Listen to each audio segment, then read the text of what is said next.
আজকে আমি যে বিষয়টা নিয়ে কথা বলবো, আপনি যদি স্মার্টফোন ইউজার হন অবশ্যই কাজে লাগবে।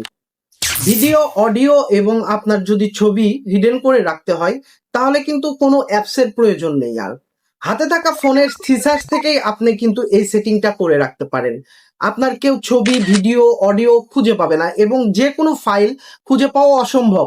আপনি যদি কম্পিউটারেও জ্যাক লাগিয়ে খুঁজেন, ফাইল খুঁজে পাবেন না, গ্যারান্টি। তো চলুন দেখা যাক এই ট্রিক্সটা আমরা কিভাবে ব্যবহার করতে পারি। আর এরকম টিপস অ্যান্ড ট্রিক্স পেতে হলে আমাদের সঙ্গে থাকবেন।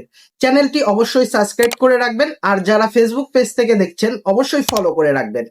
তো চলুন দেখা যাক আমরা এই কাজটা কিভাবে করি। আমরা যারা ইমেজ, ভিডিও এবং অডিও আদার্স ফাইল হিডেন করতে চাচ্ছি, সবার প্রথমে আমাদের হাতে থাকা স্মার্টফোন থেকে আমাদের এই ফাইল নামের অপশনটি খুঁজে বের করে নিতে হবে। আপনাদের ফোনে যদি না থাকে তাহলে প্লে স্টোর থেকে অবশ্যই ইনস্টল করে নেবেন। এখানে ওপেন হলেই আমরা একটু নিচে দেখতে পারবো সেভ ফোল্ডার। এখানে যে আমরা সর্বপ্রথমে আমাদের পিন সেট আপ করতে হবে, যেটার মাধ্যমে আমরা এই ফোল্ডারে ওপেন হয়ে আমাদের হিডেন করা ফাইলগুলো খুঁজে পাবো। এখান থেকে পিন সেট আপ করার পর আপনারা ব্যাক আসবেন। ব্যাক আসলে এখানে দেখতে পারবেন ইমেজ অপশন। এই ইমেজ অপশনে প্রবেশ করে আমরা ইমেজ দিয়েই দেখাচ্ছি।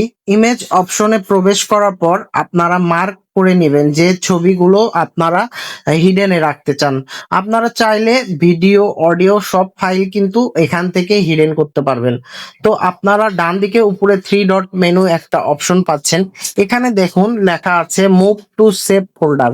এখানে টাচ করা মাত্র কিন্তু আমাদের ছবিটি আমাদের হিডেন ফোল্ডারে প্রবেশ করে গেছে। আমাদের সেই ফোল্ডারে প্রবেশ করতে হলে আমাদের যে প্যাটার্ন অথবা পিন আমরা সেট করেছি সেটার মাধ্যমে আমরা এখানে প্রবেশ করব।